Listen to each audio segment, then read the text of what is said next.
This is your Friday Night Smackdown review for January 19th, 2024. I am the Solomonster. 32 years later, after the greatest Royal Rumble of all time. It was on this date, January 19th, way back in 1992. The WWE Championship was vacant. And for the very first time, the actual title was on the line in a Royal Rumble match. And here we are, 32 years later. And might we see history repeat itself? It's only happened twice in WWE history, 32 years ago. And then you'd have to go back 8 years in 2016, where the WWE title was also up for grabs in the Royal Rumble match. Here we find ourselves in a situation where we have a World Heavyweight Champion who is questionable. Questionable for WrestleMania, questionable for the Elimination Chamber, and very questionable for the Royal Rumble. In fact, I think I could sit here and tell all of you that I would be shocked if Seth Rollins were to be on the Royal Rumble card next weekend. But we have finally an update on the condition of the World Heavyweight Champion, as broken earlier today by Fightful Select. Seth Rollins in his match with Jinder Mahal.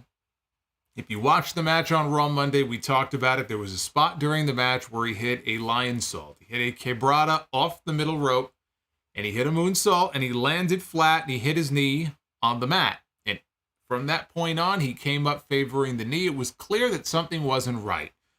And again, the knee was not incorporated into the story of the match, never played into the match at all. It was very clear that Rollins had tweaked his knee. We just didn't know how badly. But you always worry because here we are in WrestleMania season. The guy's the World Heavyweight Champion, and clearly he's on a collision course with CM Punk. That is going to be one of the feature matches at WrestleMania this year, or at least it was going to be one of the marquee matches of WrestleMania this year. So we got the update today that Rollins suffered a torn MCL, not ACL. Say it with me now, because a very big difference between the two. ACL would put him out for a very long time. It is not a torn ACL, so it is not a worst-case scenario, but he did suffer a torn MCL and a partially torn meniscus during that match with Jinder on Monday night.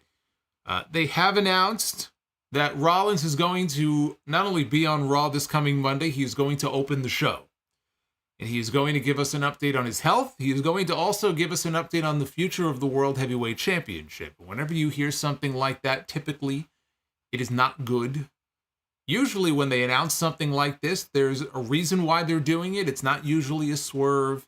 And so when WrestleVotes first mentioned that earlier in the day, you kind of get that pit in your stomach like, okay, this is going to be bad news. Hearing what the injuries are, look, I don't want to sit here and play doctor. It does not sound as bad as what a lot of people were fearing. And so even though nothing's officially been said, my gut tells me that Seth Rollins is going to be at WrestleMania. That Seth Rollins is going to do everything in his power to make sure that he is as healthy as can be.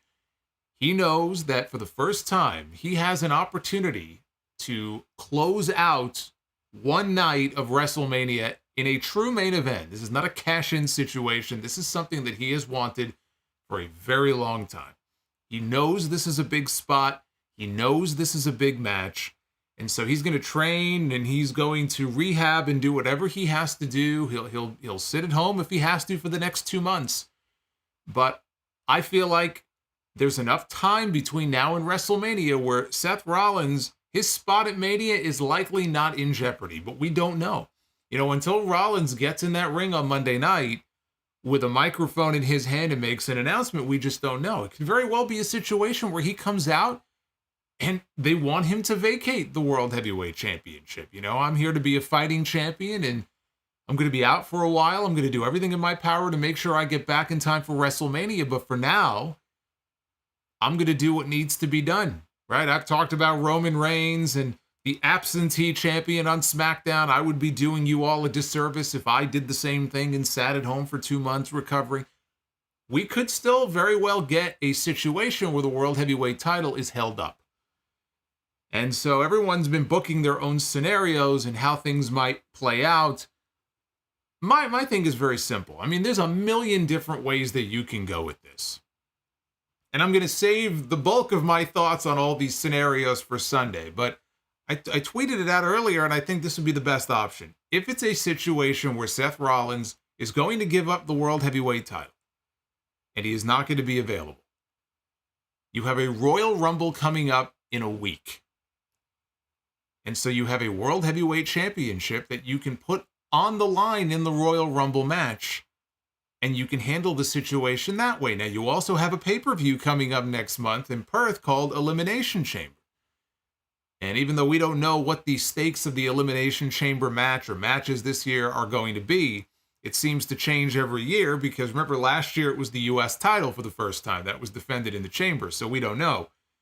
You could also have the title decided in a six-man chamber match. That would also work. You could also do that. Although keep in mind, one of the names being thrown around by so many people on social media, and even in the chat earlier, I think I noticed somebody mentioned the name Gunther. Just remember, Gunther said back in October that because of a visa issue, he cannot leave the U.S. for 6 months, which means I don't think he could leave the country until at least March or April. He's grounded here in the United States. The Intercontinental Champion is stuck on one continent for 6 months because that's just the way it is. And so he's not going to be at the Elimination Chamber. Unless they can find a way to speed up that process and pull some strings, Gunther isn't even going to be at that pay-per-view. So you can put him on the side for the time being. I think the way you handle it is, I think it makes sense because we just had a segment 2 weeks ago on television with Drew McIntyre and CM Punk. A very good segment, in fact. In fact, I think Drew McIntyre has been doing his best work over these last few months, especially on promos. Put the world title on the line in the Royal Rumble match. We already know that the list of probable winners is pretty much exclusive to the Raw side anyway. And so, yeah, you have SmackDown people in the Royal Rumble. Who cares? They opened the door to this last year when they had the World Heavyweight title tournament with Raw and SmackDown talent, even though it was a Raw title. The idea was if a SmackDown champion or a SmackDown talent won it, they would just migrate over to Raw. Well, they opened the door, so you can apply the same logic. If a SmackDown person were to win the World Heavyweight title in theory, then they would become a Raw star. You can absolutely have the World Heavyweight title up for grabs in the Royal Rumble match, and you have not CM Punk, you have Drew McIntyre win the Royal Rumble. Maybe it comes down to McIntyre and Punk, but you have Drew McIntyre win the World Heavyweight title, and you can build to a Drew McIntyre CM Punk match at WrestleMania. That is if Seth Rollins were absolutely out of the picture for WrestleMania. It doesn't look that way. Again, I still think that Rollins will end up there.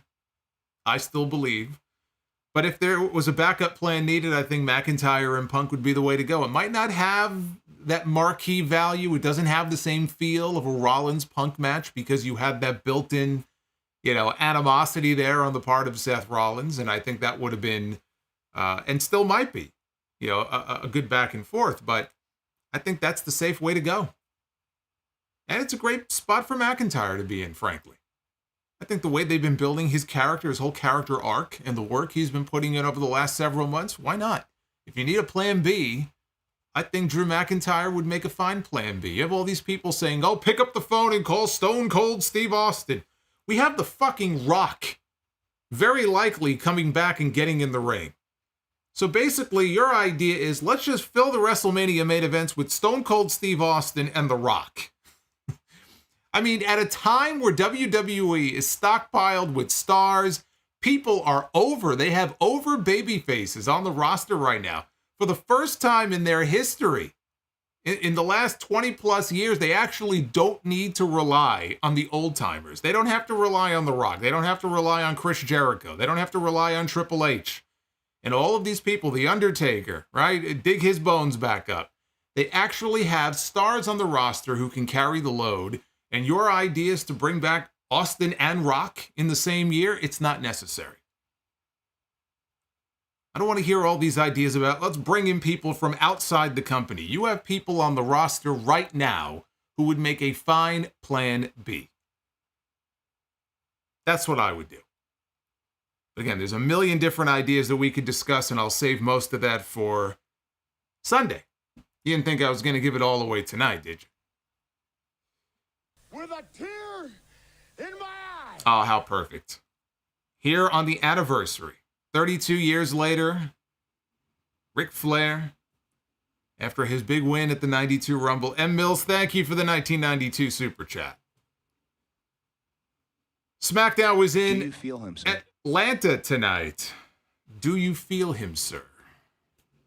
Yes. SmackDown was in Atlanta tonight. They said it was sold out. I went to WrestleTix because I believe in WrestleTix, and WrestleTix said that there were 2 seats left. 2 lonely little seats were still available as of showtime, right before they went on the air tonight. So, no sellout. Clearly dead in 5 years. No sellout tonight. Clearly this is a dead company. Obviously, right? 2 seats left. I didn't think the show tonight was great. I thought it was decent. It was kind of dull, to be honest with you, but it did the bare minimum of what they had to do to promote the Royal Rumble next weekend.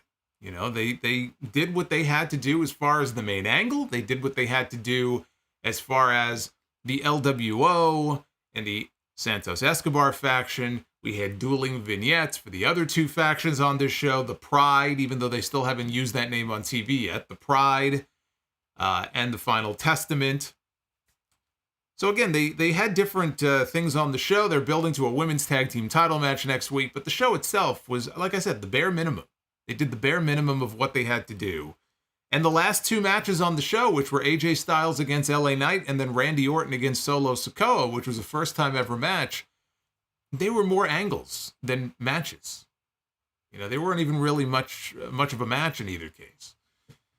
But we had a contract signing, or at least we were supposed to have a formal contract signing for the Fatal 4-Way for the Undisputed title at the Rumble, and we got 3 signatures in the opening segment and then nothing. Nothing until the end of the show. Eventually, the contract did get signed. And it ended up with Roman Reigns on his back to close out the show, thanks to Randy Orton. Logan Paul was on the show tonight to have a discussion with Kevin Owens on the Kevin Owens Show. We'll talk about that. I guess maybe the biggest thing to happen, frankly, on the show tonight was we had a rematch between Pretty Deadly, Tyler Bate, and Butch. You might say, well, what's so big about that? Well, it was Pretty Deadly, it was Tyler Bate, and it was not Butch. No, it was Pete Dunne.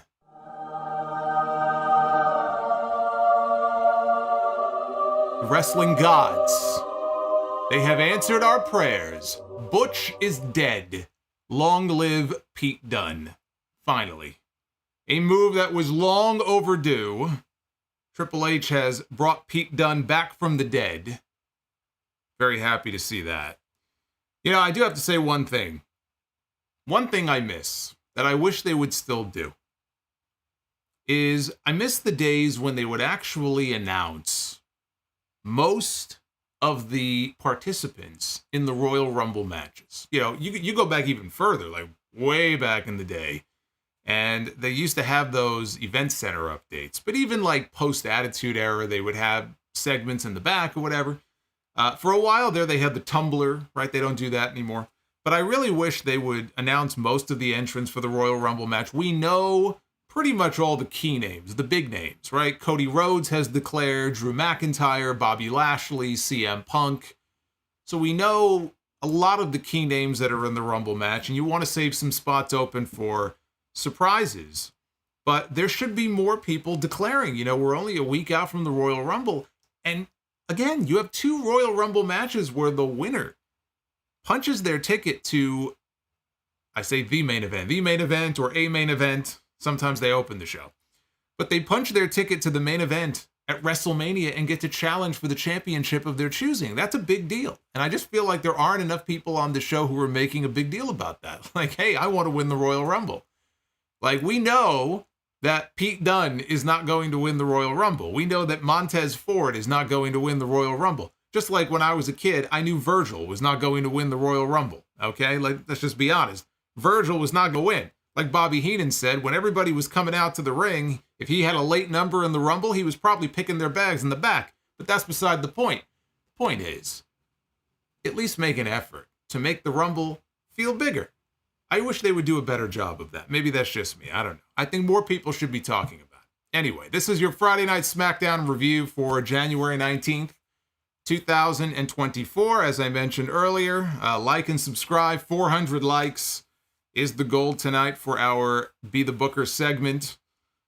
Super chats are open. I mentioned this the other night. I will mention it again because a lot of people applied to the group who were not previously part of the group. We have a private Facebook group we have for over a decade called Solomonster SoundOff. You have to apply for membership, but we are doing our annual Royal Rumble pool. And the pool is going to be open for about another week, maybe a little less. And then Julian Cannon in the group, shout out to Julian. He's going to be assigning numbers at random to everybody who likes the pinned post in the group. You'll see it. It's one of the first things you'll see when you get into the group. It'll be a pinned post. And just like the post. You like the post and that's it. You're in. Just a fun pool for bragging rights. You get a random number. And if the person who enters the Royal Rumble, men's and women's, according to the number that you are assigned, goes on to win, you win the pool. Very simple. That's how a pool works. So if you want to get in on that, look for the Facebook group, apply. I'll try to get you in. For the people who have asked me, I just wanted to make sure I made mention of that here at the beginning. The show opened tonight with a video recapping last week's Bloodline developments. If you remember what happened at the end of last week's show, it was Randy Orton, AJ Styles, and LA Knight laying out Solo Sikoa, laying out the Bloodline. Remember Randy Orton talked about Solo's big ass. That was how we ended last week. So now live in the back, Jimmy Uso was talking to Solo. Roman Reigns and Paul Heyman, they arrived, and they had to go through metal detectors. Brought me back to my high school days.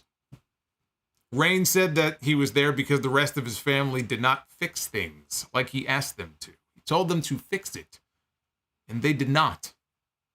Like a wife asking her husband to fix something in the house. More than likely, he will not do it until something else breaks down. Then he'll finally do it. So then Reigns walked away, and Solo said, "I'll fix everything." So now we cut back to the ring. And the general manager, Nick Aldis, is in the ring. The Winston Slate. Yes, there is a fan page that is separate from the group on Facebook. The fan page is something else entirely. Two different things. Fan page is not private. The group is private. The group is a discussion group. So just so you know, there's a difference between the two. Nick Aldis was already in the ring. He was ready for the contract signing for the Fatal 4-Way match at the Royal Rumble. He introduced each of the challengers, first starting with AJ Styles, and then out comes LA Knight, and finally Randy Orton. And then he introduces Roman Reigns, and there's no Roman Reigns. Instead, out comes Paul Heyman all by himself. And Heyman says that they have not yet had the chance to have a lawyer look over the contract for the Fatal 4-Way. And therefore, Roman is not going to sign anything that does not have their approval. So he's not going to sign the contract. He goes, that would just be bad business, right? It's just good business to make sure you've looked over the contract first, which is actually very good advice. How many wrestlers do you think look over their entire contract before they sign it? Probably not all of them. Some of them will live to regret that. Not everybody reads the fine print. So he says Roman won't be signing the contract. Aldis says, that's fine. He goes, we've got 3 signatures, because each time the challenger came down, they instantly signed the contract. So Aldis says, I've already got 3 signatures here. Instead, what we'll do is we'll have a triple threat match for the vacant, undisputed WWE Championship. Imagine getting 2 vacancies in 1 week. Boy, Vacant would be on a roll. Vacant would love that. We haven't heard from Vacant in a while. So he was threatening to vacate the title. Well, that stops Heyman in his tracks. And Paul Heyman waddles all the way back down to the ring. He gets up on the apron to confront Aldis. He says, he halfway respects the mediocre job that Aldis has been doing lately, especially since he looks really good doing it in a cheap Paul Heyman knockoff suit. But no matter how good Aldis looks, there is no way that Aldis is going to be able to sell this to the board of directors, to the fans, or to Roman Reigns. So LA Knight has heard enough. LA Knight pops up, or pipes up, and he asked Heyman to shut the hell up. He said, "You're right about one thing. This should be a one-on-one match," because that's what Heyman was crowing about. He goes, "He should not have to be in a fatal four-way. Roman should have to go one-on-one with somebody. He should not be defending his title against 3 other men at once." And Knight says, "You're absolutely right. The only reason Roman beat him at Crown Jewel is because his cross-eyed, half-wit cousins saved him." He said if Heyman said one more word, he would come over and cut the bacon off his back, which is a very interesting line there. Don't think I've heard that before. He said this should be his rematch, but instead a bunch of Johnny-come-latelys walk up. All of a sudden, they get to jump to the front of the line after a few months off. And AJ says, a few months off. Says the Bloodline tried to end his career, and all Knight did was walk over his dead body to get that match with Roman Reigns, and he lost. So he's lucky to even be in this match. And Knight said, luck, because if anybody has a horseshoe planted firmly up his keister, it's AJ Styles. He said he's going to pin Roman Reigns, and if that means he has to walk over AJ's dead body again, then so be it. And Styles got fed up. He popped him in the mouth. They brawled out of the ring and down the aisleway. Aldis got out of the ring. He got in between them. Tried to break them up. Officials came out. They really didn't do a very good job. So Heyman is smiling, and Heyman is standing on the apron from afar. He's watching all this go down. He doesn't realize that Randy Orton, who was on the opposite corner, just kind of chilling out, watching all this go down, Randy Orton has now moved. You know how any of you who have a cat, you'll know what I'm talking about. Like when I had a cat, let's say you see the cat, and the cat is in another room, right? He's like, the cat is all the way in the living room. You're standing in the dining room, let's say, right? And the cat is like peeking from behind the wall, and you're peeking, and then you go back behind the wall, and then you peek again, and the cat has moved like 10 feet. You peek back behind the wall, you wait a few seconds, you peek again, all of a sudden the cat has moved another 10 feet. You do it one more time, and now the cat is right there. That's what Randy Orton was here. Randy Orton was a cat. And Paul Heyman didn't know that Randy Orton had migrated all the way over to his side of the ring, and he was standing right behind Paul Heyman.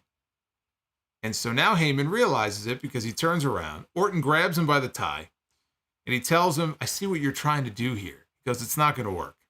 It's not going to work because I'm going to drop Solo later tonight. I'm going to pin him 1, 2, 3, and I'm going to reintroduce Roman Reigns to the 3 most dangerous letters in sports entertainment, RKO. And that was the segment. So we had no fully signed and executed contract by the time this segment was over. The most important person in the match next Saturday is the one who did not sign the contract. In fact, he never even showed up here during this segment. There was no Roman Reigns, although he would show up later on in the show. After a break, they showed Aldis walking through the hallway in the back. AJ Styles was all pissed off. He's been pissed off ever since he came back. And probably heard that CM Punk was coming back, so he's been all pissed off. So he's been walking down the hallway as Aldis. AJ confronts him, says, I want LA Knight in a match tonight. And Aldis says, all right, whatever. Just like that. He said, sure, you got it. You got your match. So just like that, we had a new match made for later in the show. We had Carlito, Joaquin Wilde, and Cruz del Toro, the LWO, taking on the new LWO, the Legado World Order. Santos Escobar, Angel, and Humberto. Shout out to Zachary for becoming a SoundOff superstar, and Ashley gifted memberships earlier. A couple of other people bought memberships. Thank you very much. Memberships are open. So we had a 6-man tag. Angel and Carlito, they kicked things off. Angel took Carlito's knee out. Del Toro tagged in, traded blows with Angel. Wilde and Del Toro, they hit stereo dives out onto Angel and Humberto on the floor. That took us into a commercial break. The heels had control when we came back. Carlito got a hot tag. He cleaned house. Things broke down. Escobar got a blind tag. And after Carlito put Humberto down with a backstabber, Carlito did not know that there was a blind tag. And so Escobar snuck in. He rolled up Carlito and he got the win. So very average fare here from these 6. It's just a win to try to keep the new heel crew hot, because Escobar and Angel and Humberto, they're still a new unit. It's only been a few weeks. So they needed that win. They gave them a win. Look, I know some people are going to be upset about how Carlito was being used. It's very clear to me, and he's only been back for a few months, but it's very clear to me Carlito was not brought back. Despite the reaction he got in Puerto Rico last year, which was, you would think Stone Cold was coming down to the ring because they were in Puerto Rico. Carlito, his job is not to get himself over. His position on the show is not someone who is going to be pushed and elevated to a certain level. His job is to be there as a perfectly serviceable babyface. And I think he could be a perfectly serviceable heel at some point too. But right now he's a babyface, and his role on the show is to help get other people over. They have him working with Escobar right now. In fact, they're going to have a singles match on TV next week. We'll see where this whole LWO saga goes, and if they bring Andrade into it, assuming Andrade is coming in soon. Mysterio, I know, is hoping to be back in time for the Royal Rumble. I think he's been out. He might have had a meniscus injury. So he's hoping to be in the Royal Rumble next weekend. I don't know if that's something that he's still on track for, but I know that's what he was hoping. We got a video package from Bobby Lashley and the Street Profits, while footage aired of them being attacked by Karrion Kross, Akam, and Razar. They called out the Final Testament. They said that they just need a time and a place. And when that happens, they will show them what real intimidation looks like. Later in the show, we would get a response from the Final Testament. We had a rematch. It was pretty deadly. Facing off with the team of Tyler Bate and Pete Dunne.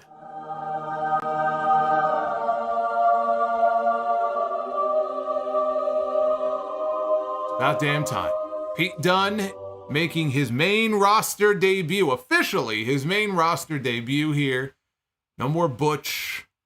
Butch is dead. The Brawling Brutes are dead.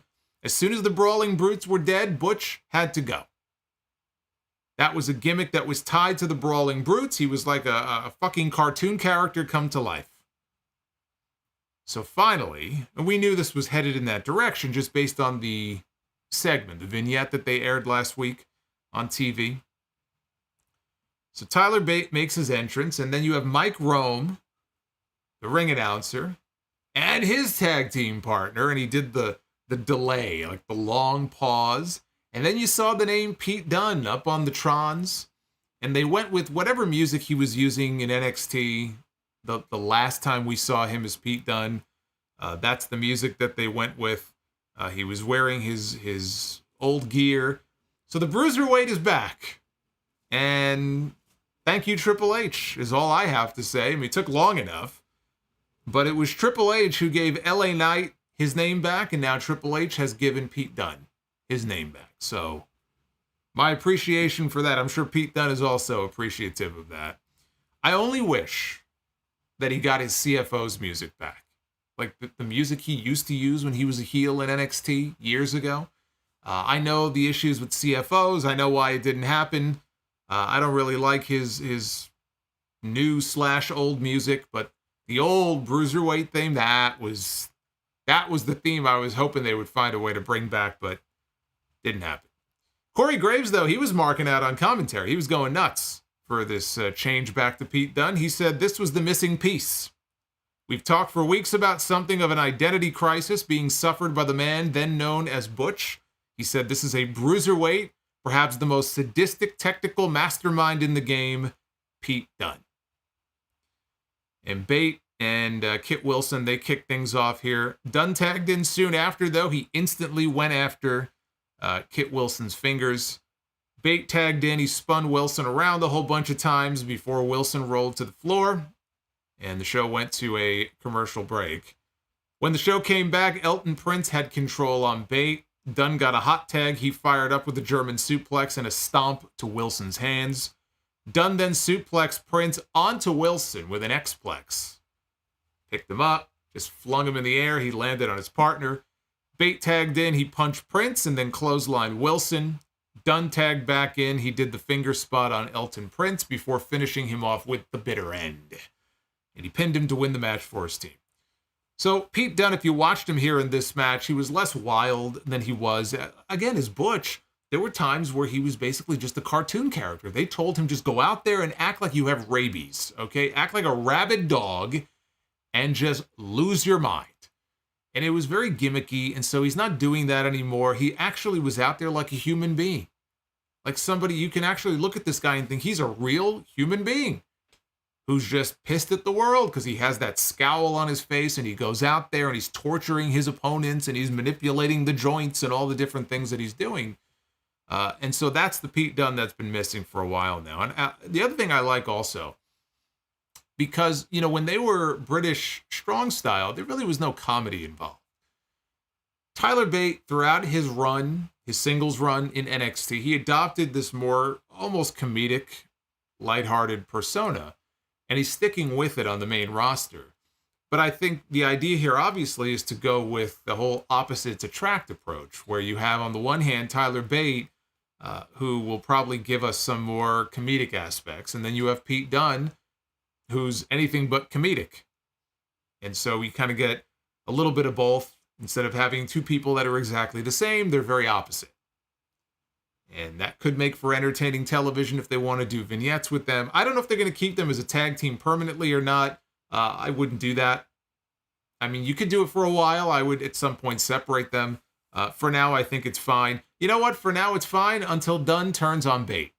Because I do think that the real appeal here, if Pete Dunne's going to be like the old Pete Dunne, then he needs to be a heel.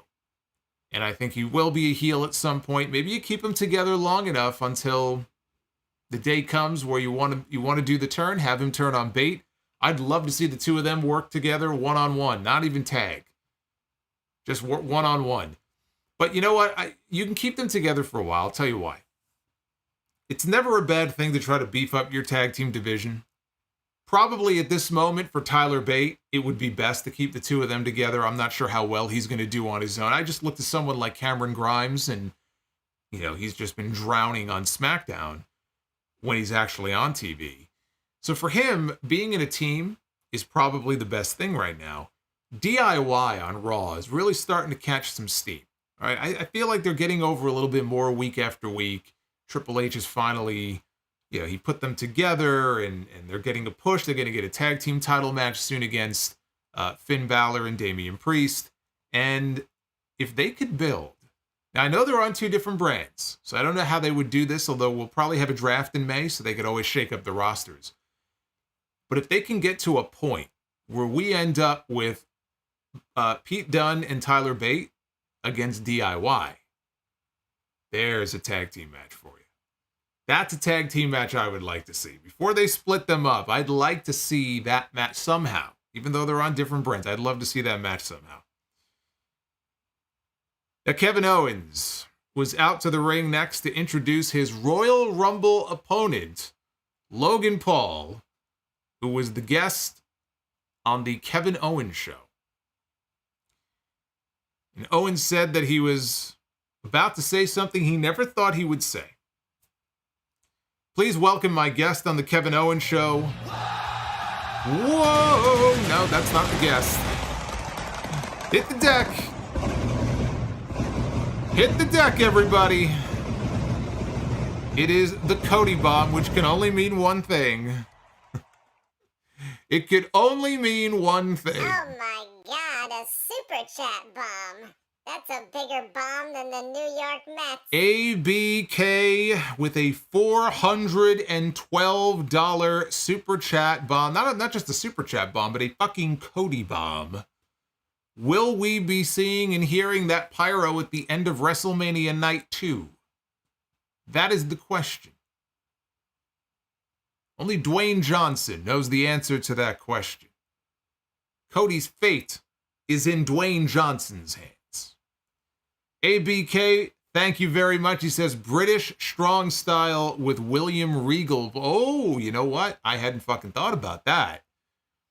I had not thought of that because I did at one point talk about the possibility when Pete Dunne goes heel or turning him heel. and maybe putting Regal with him as a manager. But you know what? I like that idea too. If you keep them as a team, and at some point maybe Regal ends up again, I don't know if he wants to manage or not. You know, he might be perfectly content to just, you know, be trotted out there once a year to scream War Games and then go to the back. You know, I don't know, but I'm down with that. I'm down with William Regal managing a tag team of British strong style. That'd be fine with me. I'm telling you, man, DIY against Bate and Dunne, and somebody just mentioned the battle in Berlin. It's the Bash in Berlin. You are correct. Coming up at the end of August. It doesn't matter to me. You could do it in the States. You could do it in Berlin. You could do it in Perth. You can pretty much do the match anywhere. But yeah, you could do it at Battle in Berlin. Sign me up. ABK, thank you, man. Holy shit. Dropping bombs. Kevin Owens introduced Logan Paul, and Logan Paul made his way down to the ring. And there were no chairs in the ring, so they all stood up. Paul mocked the show. He called it the bottom of the barrel. He said that he actually owed Owens a thank you, because Kevin Owens is the reason why Logan Paul is in WWE right now. And Kevin Owens had no idea what he was talking about. He was also getting the what treatment Logan Paul was, and then Owens said, yeah, I agree with them. Like, what are you talking about? So he threw it to some footage. And the footage that he threw it to was from WrestleMania 37 in Tampa 3 years ago, which was the first post-COVID WrestleMania that had actual people. Because the first COVID WrestleMania was in an empty warehouse. So this was WrestleMania the following year. And they only had, now if you remember on that show, I think it was Owens against Sami Zayn. Logan Paul was there. He took a stunner from Kevin Owens after the match was over. Now at that show, they had limited attendance. And I think they claimed 25,000 each night. Even that's disputed. I think it was something like 18,000 or something per night. But they had claimed 25,000 people at the time because they weren't allowed to have more than that. Well, that didn't stop Logan Paul, though, here in this promo from claiming that he was embarrassed. Kevin Owens embarrassed him in front of 70,000 people. 25,000, 70,000, close enough. So then back live, the crowd started chanting one more time. Kevin Owens is the reason that Logan Paul became a WWE superstar. Owens said he's been doing this 25 years now, and honestly, he barely remembered doing that. He's done so many things. He's doled out so many stunners. He doesn't have any memory of that. Owens gave him credit, though. He said, I'm going to give you credit. I'm going to give you credit for actually being really good. Actually gave him a compliment there. He said, though, as good as you are, you're not one of us. And he said, you're not Rey Mysterio. You're not Seth Rollins. You're not Sami Zayn. And you're not Kevin Owens. Paul said, well, thank God for that, because I'm one of one. And the crowd chanted, Logan sucks. Owens said he heard all the put-downs that Paul lobbed at him about his weight and his appearance. And he said, you can say whatever you want.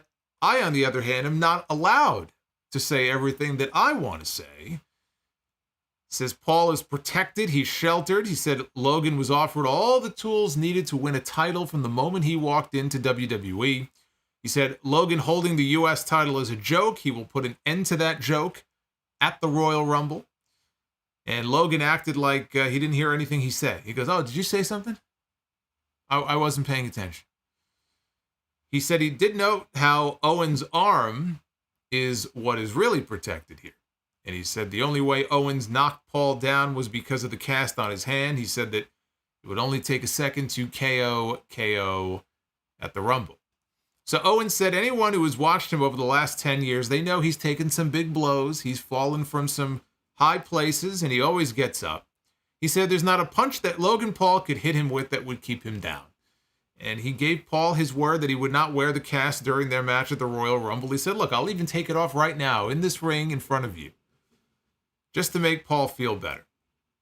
And as Owens began to remove the cast, Logan, he cheap shotted him with a right hand and dropped him. And then he was celebrating. And then all of a sudden, he had some fear on his face when he saw Owens was getting back up to his feet. And so they ended up at ringside. Logan slammed Owens' injured hand into the ring post. He went down. He was selling the injured hand. And it closed with Logan standing on the ring steps and holding up the U.S. title. So it was a fine segment. There was nothing wrong with it. Logan Paul is very good in these promo segments. No surprise there. But you can smell the fuckery coming at the Rumble. Again, that injury, from the moment they worked that into the storyline, you knew the injury was there to be a cover for Kevin Owens when he went to the Rumble and he lost to Logan Paul. Instead of Logan Paul beating him clean, how is Logan Paul going to get away with beating Kevin Owens? The hand is going to come into play. You got to get Logan Paul to WrestleMania so you can get Logan Paul to LA Knight. Now, in the Bloodline locker room, Roman Reigns, he was admonishing his cousins, mainly Jimmy, until Solo stepped in front of Roman and said, "What happened last week is on me. So you name me the tribal heir?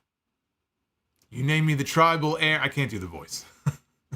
I'm going to fuck my throat up if I do it. But he said, "You name me the tribal heir, and so tonight I'm going to show you I'll fix it." And he walked off.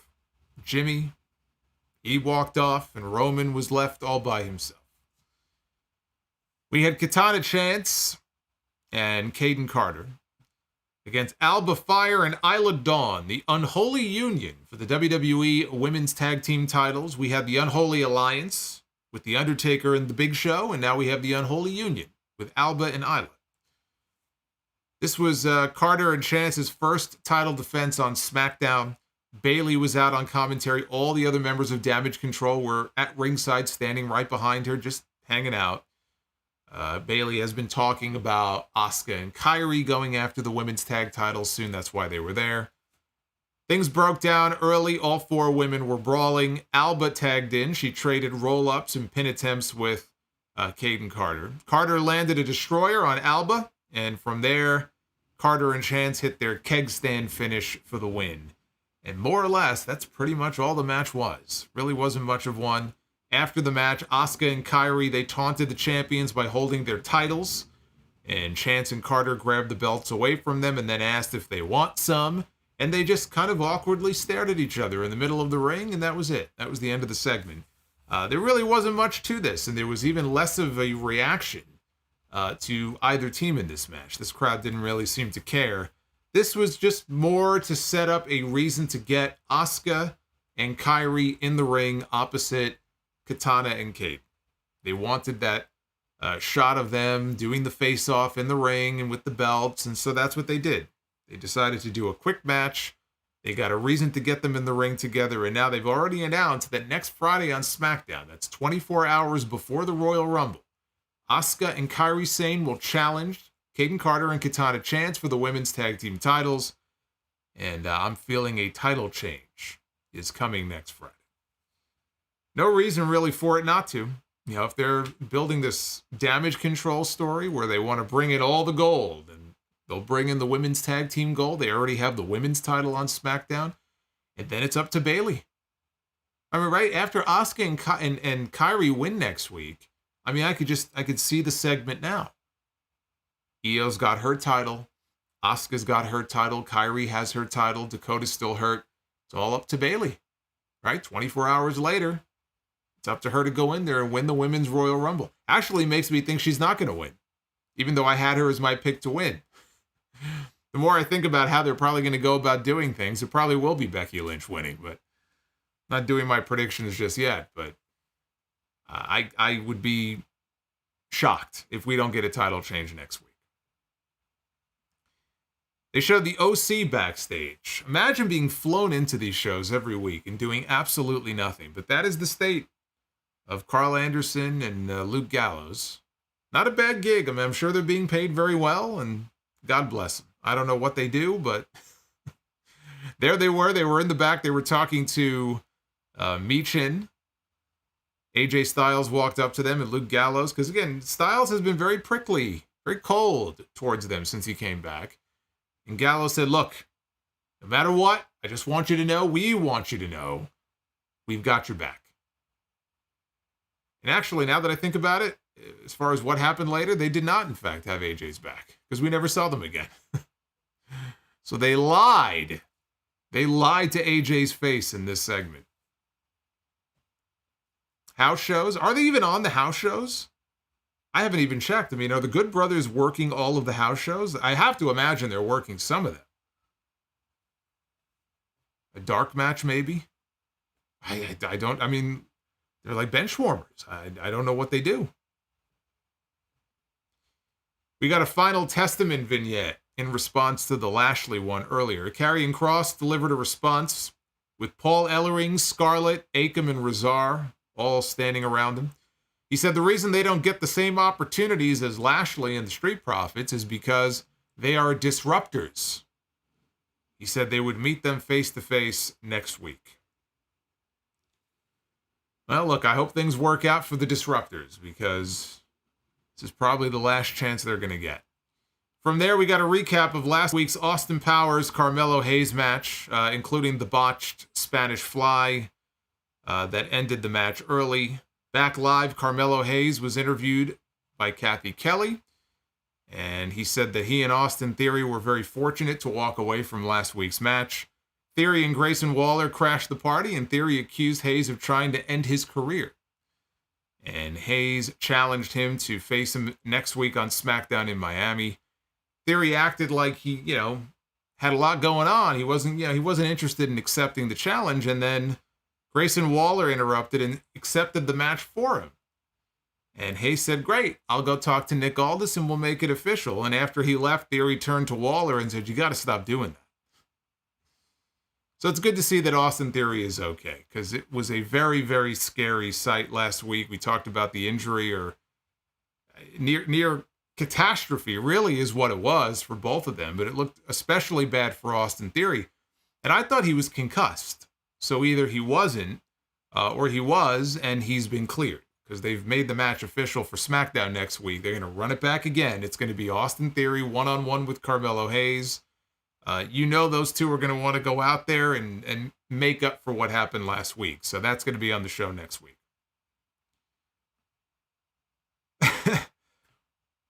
What is with all the Austin Powers comments in the chat? I didn't know you guys were such big Austin Powers fans. AJ Styles one-on-one with LA Knight.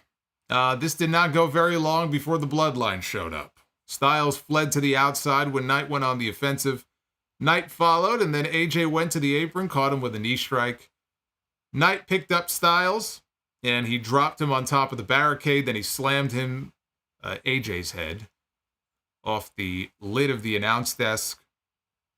Jimmy Uso walked out. He sauntered on out, and LA Knight turned, and he caught a glimpse of Jimmy, so he turned his attention to Jimmy Uso. And when Knight turned back around, Styles hit him with an enziguri. All of a sudden, Solo Sikoa showed up at ringside. He was behind the barricade in the timekeeper's area, and he hit Knight with a Samoan spike. That caused the disqualification, or I presume disqualification. They never actually announced a finish to the match, but what else would it be? He attacked him. The bell rung. That's not a no contest. That's a disqualification.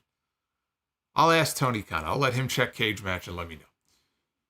After the match, Solo attacked AJ, put him down in the ring with a Samoan spike as well. Then Solo took the mic and said, 2 down, 1 to go. Randy Orton, get out here. And that took us into the commercial break. You knew we weren't going to get a clean finish with 2 of the men in the Fatal 4-Way next Saturday. So, not surprised by the outcome of the match. When they came back, Randy Orton made his way to the ring. He did so very slowly. He took his time. He made his way down to the ring for the main event with Solo Sikoa. And Solo jumped out to a quick start, caught Orton with a running hip attack in the corner. Orton rolled out to the floor, Solo followed. And Solo slammed Orton's head on the announce desk and then ran him into the ring steps. And then he stood on the ring apron and he posed. And that took us into a commercial break, the final commercial break of the show. When they came back, Orton was outside with Solo and picked him up dropped him on the announce desk, which did not break. Just reminded of Dynamite from Wednesday night when Samoa Joe gave Hook that Uranagi into the side of the announcer. He didn't even slam him on top of the desk. He slammed him very hard into the side of the desk, and the desk collapsed.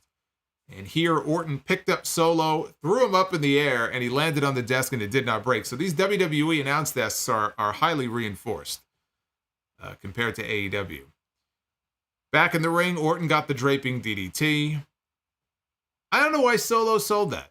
It occurred to me as I watched him take the DDT here that these Samoans are supposed to be impervious to that sort of thing, right? They have the hard heads. That used to be the way it always was in WWE. Like if you headbutted a Samoan, it was the stupidest thing that you could do. In fact, I mentioned 32 years ago was the 1992 Royal Rumble. I'm pretty sure there was a spot like that in the match with Haku, and Haku's not even Samoan. He's Tongan. But I think with them, it was the same thing. Back then, they were all savages, right? Everything was like, every stereotype that you could possibly imagine was played up in WWE. But that, for as long as I can remember, that's always been the thing with the Samoans. You don't want to really hit them or headbutt them because it has no effect. But he sold the draping DDT. Orton dropped down for his RKO pose when Jimmy Uso walked back out. This time, though, LA Knight attacked him from behind. He fought him off, though. And then AJ Styles came out, and he attacked Jimmy and put Jimmy down. Orton was watching all of this unfold. As Solo came up behind him, Orton reached back, he grabbed him, and he dropped him with an RKO, and he pinned him. So then AJ Styles got into the ring. LA Knight got into the ring. Randy Orton's already in the ring. And they're yakking at each other. They're talking crap. We can't really hear what they're saying. LA Knight all of a sudden drops AJ with a right hand. And then he's talking down to him. Orton then grabs LA Knight. He drops LA Knight with an RKO. AJ grabs the ropes, tries to pull himself back up. As soon as he does, Orton drops him with an RKO as well. But then a wild Roman Reigns appeared out of nowhere, and he dropped Orton with a Superman punch. Nick Aldis was ringside with the contract in hand from earlier. He looked up at Roman. Roman looked at him and kind of walked over to the ropes. And Aldis reached up, handed him the contract, which Roman took. He signed the contract, no questions asked. He went to go hand it back to Aldis, and when Aldis reached up for it, Roman just dropped it, and it fell to the ground outside. So now Roman's in the corner. And he's getting himself all psyched up. Getting himself psyched up for the spear. And Orton is starting to stir. He makes it to his feet. Roman charges in for the spear, and Randy Orton catches him, and he drops Roman Reigns with an RKO. I mean, he was handing out RKOs like they were Halloween candy here on this show. And the crowd ate it up. The crowd loved their candy. They ate that shit up. I was watching Orton and Reigns in the ring together, and it just made me think back to the last time I can remember seeing them in a match. And it occurred to me that, and maybe I'm wrong, I mean, somebody can check it, but I'm pretty sure the last time those two were in the ring together at least in a one-on-one match, was probably 10 years ago. Because I remember their match at SummerSlam in 2014. Roman beat him there, and I don't know if they had another match that year, another pay-per-view or something, but I specifically remember SummerSlam in 2014. And they did a Randy Orton, Roman Reigns match that I remember being pretty good. And it was one of the first big, maybe the first big singles match that Roman Reigns had. That was post-Shield breakup. And so here we are 10 years later. We were supposed to get the match at SummerSlam last year. They did Roman and Riddle on SmackDown. Clearly they were building to Roman and Randy at SummerSlam. And not even last year. What am I talking about? 2022. And he had the back surgery. Had the back surgery later that year. He was out. We all know, the story there, out for 18 months. We never got the match. So now here we are 10 years later, and we're going to get them back in the ring, this time with two other men. But we're going to finally get them back in the ring for the first time in a while. We have Randy Orton, we have LA Knight, we have AJ Styles, all challenging for the Undisputed title. And the Undisputed title ain't going nowhere. because Roman Reigns is not losing that championship before WrestleMania, if even there. But that's what they want you to believe, because now Roman is facing his most dire challenge yet. He has to defend his title against 3 other men. At least it's different. It's not the same one-on-one that we've always seen from him. At least it is. They're going to try to portray it as Roman is in jeopardy. I don't know how many people are actually going to buy into it. But that's their job, I guess. They have one SmackDown left to hype up the match. That'll be next week. Let's take a look at the Twitter poll here.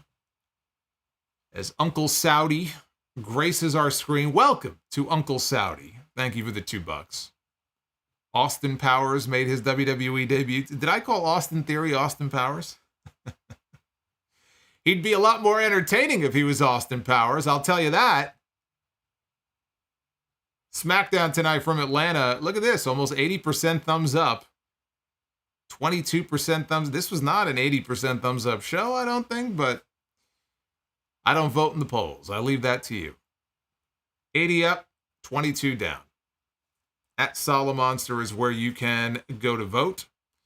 I should mention this actually before we even go on and I get to your questions and your super chats, because I am going to the Rumble next weekend. I'm actually flying out on Thursday. Probably not going to be doing a SmackDown review next Friday. What I might do, and I don't have any of this finalized yet, I might go live during the day on Friday and do a Rumble prediction stream. I'm really hoping they add at least one match to this pay-per-view. They have not announced much of a card. You know, we know we're having a fatal 4-way. Seth Rollins is likely not defending the world title if he was going to at all, right? You could take him off the show. I mean, I don't even know what he's going to announce on Monday, and I'm 99.9% sure he ain't going to have a match at the Royal Rumble. So you got the fatal 4-way, you've got Logan Paul and Kevin Owens, and you've got the 2 Royal Rumble matches. There should be at least one women's title match on the show. You have 2. You have 2 titles. There should be at least one defense. So I'm hoping they at least add one more match on television this week. So that might be what I do next Friday. There might be a Rumble prediction stream during the day, but just FYI, probably not going to be a SmackDown review. And there was something else that got announced earlier tonight that is very, very cool. I was holding on the announcement until now, but it was announced. WrestleMania weekend. House of Glory and Wrestling Revolver, 2 of the bigger independent promotions out there, going to be partnering up and working together. See that expression on my face right there in that super chat? That was my expression when I heard about this match. It's going to be Mustafa Ali one-on-one with the Amazing Red. That is a dream match, a first time ever. April 5th. That is the Friday before WrestleMania. 3 p.m. Eastern Time, live on Triller, which is formerly Fight TV. That is going to be an incredible match. And I cannot wait to be there for that one. So that is Hog and Wrestling Revolver coming together in Philadelphia the Friday before WrestleMania. Tickets for this go on sale Monday at 8 p.m. Eastern. So you'll hear me talking more about that. If you are going to be in town, if you're coming to WrestleMania, make sure you hit that show up. 3 p.m. Eastern. That's going to be a hell of a show. That's for sure. That is going to be something else, man. Ali and Red. Fucking awesome. All right. Let's take a look. There's going to be a lot of great wrestling going on that week. And that's only the first match. Wait until you hear the rest of the card. All right. Let's go all the way back here to Jacqueline. Jacqueline Fowler. Hey, Jacqueline, I hope you're doing well here on a Friday night. Always good to hear from you. Jacqueline says, if Seth misses WrestleMania 40, I think the backup plan should be Sami Zayn against Drew McIntyre for the World Heavyweight title. And as for Punk, I have 3 options, KO or AJ, in an interpromotional match like Kurt and Shawn at WrestleMania 21, or the dream match with Stone Cold Steve Austin. Well, you know my thoughts about Stone Cold Steve Austin. I'm down for Austin and Punk some other time. I don't think it's needed at WrestleMania. I just think it's just such a bad look.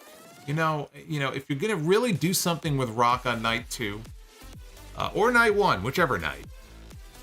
It's almost like back in the day, if you had a major injury or a couple of major injuries, and they were in a position where, oh shit, we don't have anybody. We have to dig into our bag of tricks, and we have to break the emergency glass and make that phone call.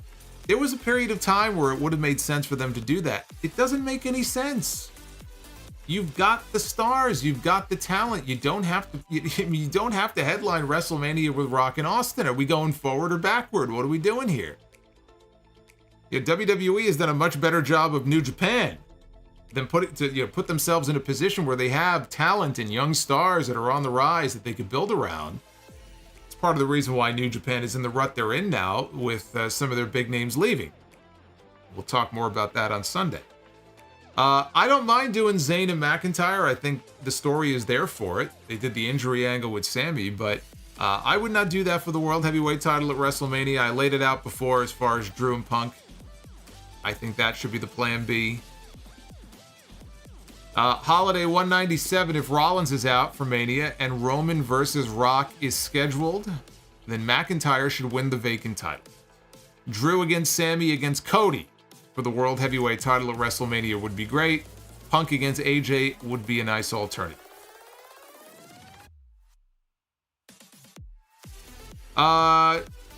DeAndre Kincannon, sad if Rollins has to surrender. I think they should put the belt up in the Rumble match and let Drew win and do Punk and Drew at Mania. That's exactly what I laid out earlier today. Said this would be the second time Seth would have to surrender the title due to injury.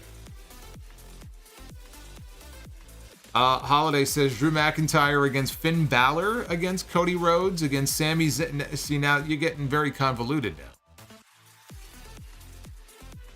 McIntyre, Balor, Cody, and Sammy for the World Heavyweight title at WrestleMania is more compelling to me. No clear prediction for the winner, and all three challengers have a claim and a story to win. Yeah, I mean, look, there's no clear prediction there, but I don't think that's the right match to go with. Not at WrestleMania. Lady Fire Panda, thank you for the $20. A lot of disgusting things being said about Kayla Braxton and JoJo and Bray. To anyone participating in this crap, just know that you are vile and an awful human being who should get nothing but apathy from everybody that you meet. Well said. The Real CS, find it funny that people think Okada is WWE bound. Yeah, I'm going to talk about Okada on Sunday, where I think he's going to end up, and some other things as well. As far as what lies ahead for New Japan. But there are pros and cons to AEW and WWE for Okada. We'll go over all that. Prince Vegeta says Carlito's return has been the definition of underwhelming. It has. I agree. But it's very clear to me why they brought him back and what his role is on the show. His role is to not be featured. Look, I said from the moment they brought him back a few months ago, and I'm watching him move around, it could be age. I mean, physically, he looks to be in the best shape that I've seen him in years, but it looked like he was hurt. It looked like maybe he had an ankle injury or a knee injury. Just, he was moving slowly. He looked like somebody who was nursing an injury. I don't know if maybe there is something going on like that. Maybe he has not been 100%. Maybe that has something to do with it. I don't know. But it seems to me like his role is to be used in a way that helps elevate other people around him. It's not about Carlito. They're not building anything around him. DEH Sires hate when they have 20 things advertised for one show. None of the matches get time and everything feels rushed, especially on a show that is not 3 hours long. Yeah, they did announce a lot of stuff, which I appreciated it because usually they don't announce anything. They'll announce one thing, maybe, or two things. 4 hours before the show, we'll get some match announcements. But they did announce a lot of things for tonight's show. Nick Grasso, the Rollins injury news, not great. Hopefully he can be back in time for WrestleMania. If not, then Punk versus McIntyre? Yes. Yes. Drew McIntyre to win a potentially vacant World Heavyweight title. I would put the title up in the Royal Rumble match. You could do it in the Elimination Chamber and have Punk win the Rumble. Drew wins the vacant title and get to Drew and Punk that way. I personally would not have the title on Punk going into WrestleMania. I would not just put the title on Punk. I thought that was a bad idea even before he signed with WWE. I would not throw the title on Punk. If the title is going to go on somebody, Punk should be challenging for it, not going into WrestleMania as the defending champion. Drew McIntyre, I think, is the perfect plan B. Now you have Damian Priest. He's got the Money in the Bank briefcase. What do you do there? There's any number of things you could do. You can have him come out and cash in on Rollins during his speech on Monday night, and boom, we have a new World Heavyweight Champion. Right? You could do that. Not saying I would, but honestly, as idiotic as Damian Priest has looked in some of these cash-in attempts, if you're a Damian Priest fan, you should probably be begging for that, because if he doesn't come out and cash in on Seth, he's going to look like a fucking moron. So it would make sense for him to come out and try to cash in on a guy who obviously is not 100%. Why wouldn't he? Right? There's no rule against it. I think McIntyre, though, is the perfect backup in this scenario. DEH, so they rushed everything on the show just for the end result to be Randy standing tall. Was Knight, AJ, and Orton solo matches necessary? No. No. You could have gotten to the same thing by saving the contract signing for the end of the show. You didn't have to do you didn't have to do what they did here. You had 2 matches to close out SmackDown tonight that were barely matches. They were angles to set up what we saw at the end with Randy and Roman. You could have gotten there another way. Nick Grasso, Okada becoming a free agent is a big surprise. And in my opinion, he should go to WWE because the dream matches are endless.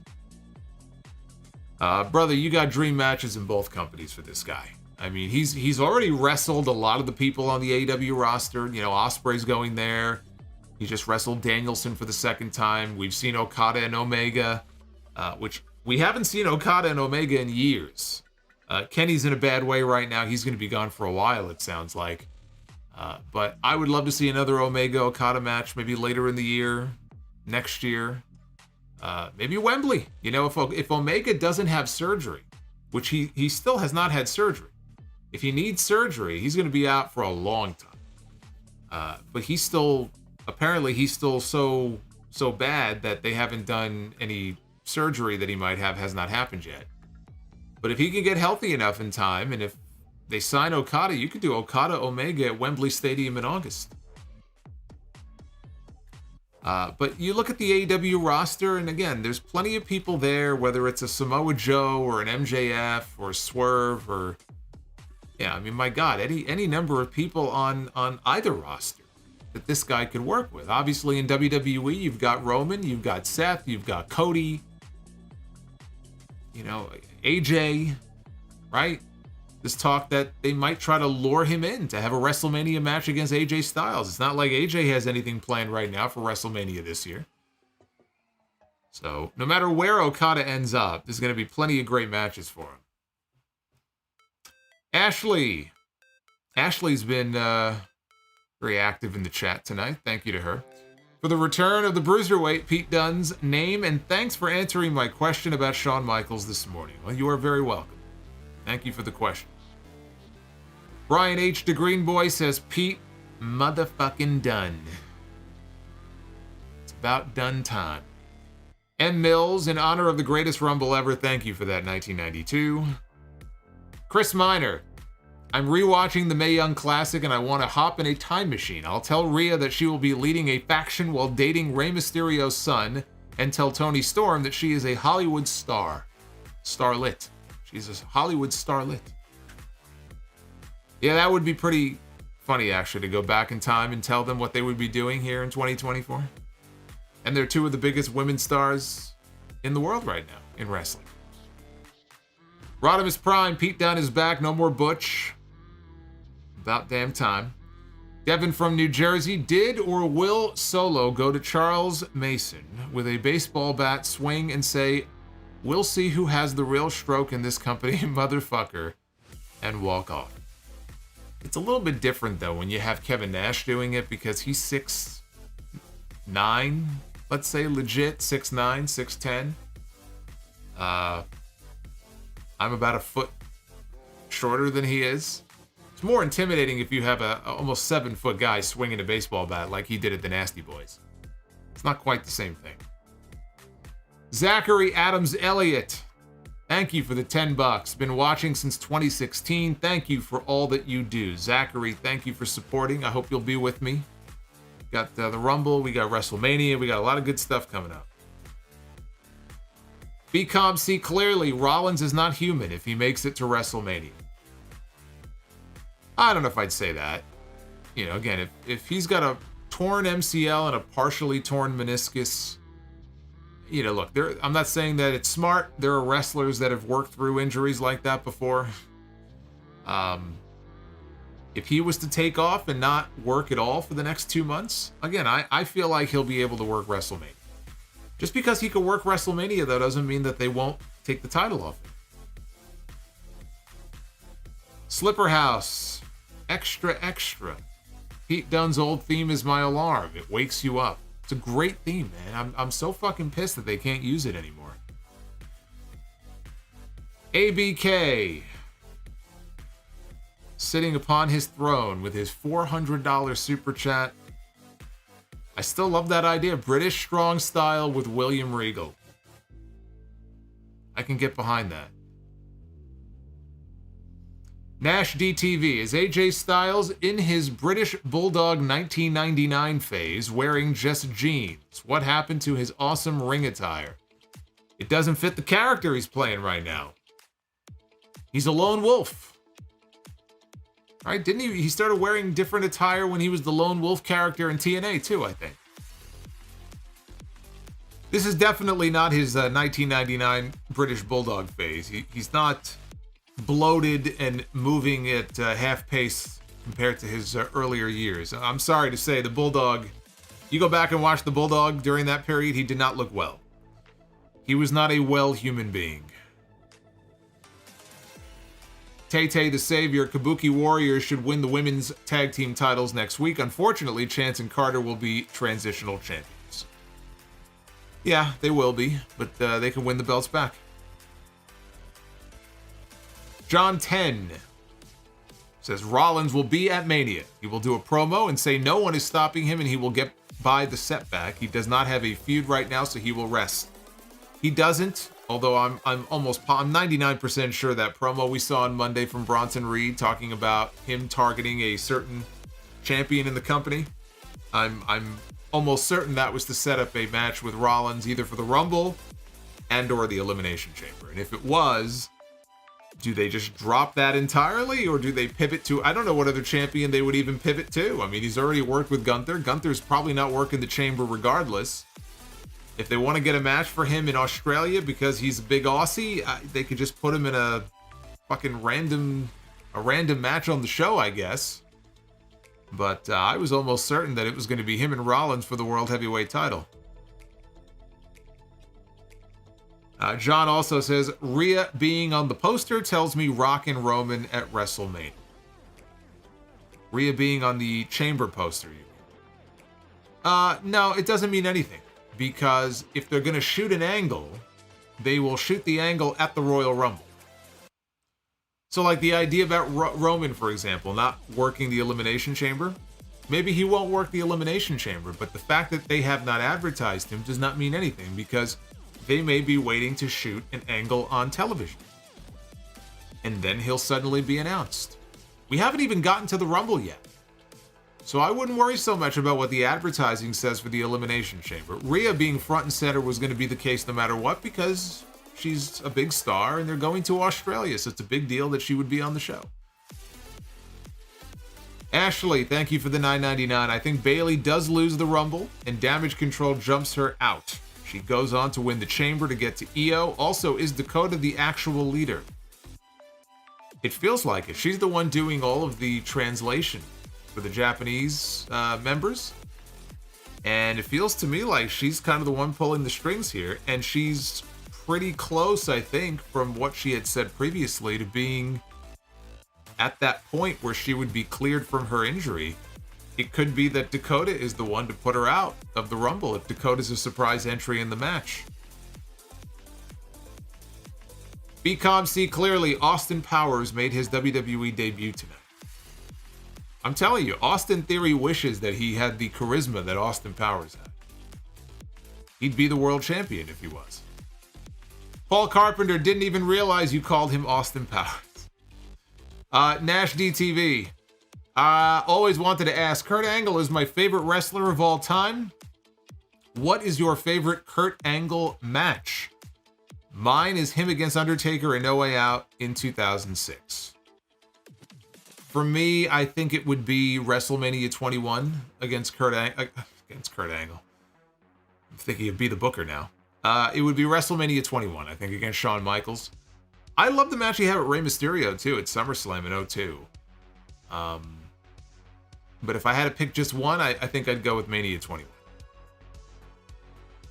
Barry MK400, what is your favorite Rumble pay-per-view theme song? Mine is Drones by Rise Against. Drones is a good song, but I will always defer to the original Royal Rumble theme from the late 80s.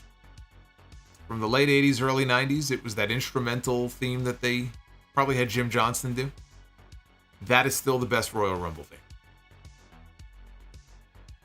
The real CS02. Do you believe any of the crap Riddle has said about him supposedly winning the Rumble and Money in the Bank in 2022?